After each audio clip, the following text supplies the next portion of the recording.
За хуулийн төслийг бол зарчим агуулгын үед бол ойлгож дэмжиж байна.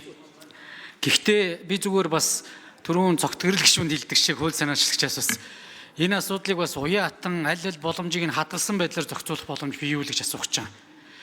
Гишүүд маань бас цаг үеийн болоод яг тодорхой чиглэлээр ерөнхий сайдад урьдчилан асуултаа тавиад тэрийг мэдээлэл авах нь чухал. Гэхдээ бас нөгөө талаас засгийн газрын тэргүүн бас ийм асуудлаар улсын хурлаа бас мэдээлэл өгмөр өнө гэд аль бие ёсоор хандвал тэрийг бас ингээд хуваарьт оруулаад бас тэр болцоог нь бас үлдээвэл яад юм бэ? Ерөн зүгээр яг нэг имийг яхта шууд ингээ байхгүй болгож өөрчлөөд байгааг бас жоохон анхаарч үзээч л гэж байна. Тэгэхээр энийг бас асуудлуудыг хилцсхийг дэмжүүл бас одоо энэ аль талаас нь үлдээх гэхдээ илүү их одоо гишүүдийн сонирхсан асуултаар тэр энэ асуудал цагийг бас илүү их үр бүтээмжтэй өнгөрөөх тэр тал дээр зарчмын хувьд бол ойлгож дэмжиж байгаа шүү.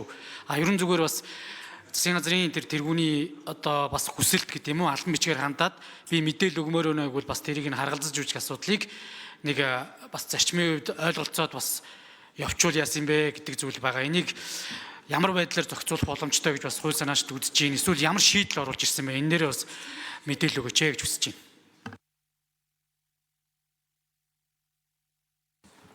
За хишиг Дэмбэрлийн Тэмүүжин гишүүн хариулт өгье. За сонь зэрэг гишүүний асуултанд хариулъя. Өргөн барьсан хуулийн төсөл дээр 112-10 гэж байгаа. Цаг үеийн шинжтэй тулгымцсан асуудлаар ерөнхий сайд улсын хурлд мэдээллийг шаардлагатай гэж үзвэл энэ зүйл зааснаас өөр цаг өдөрт хийж болно. Ерөнхий сайдын мэдээлэлтэй холбогдсон гишүүлт асуулт асуух үг хэлэхэд энэ зүйлийн 9.17-д заасныг баримтлал гэсэн зохицуулт орсон байгаа. Тийм учраас зөвхөн ерөнхий сайд улсын хурлын асуулгад асуугаад байхгүй бас цаг үеийн асуудлаараа бол мэдээлэл их эрхэн нээлттэй байгаа.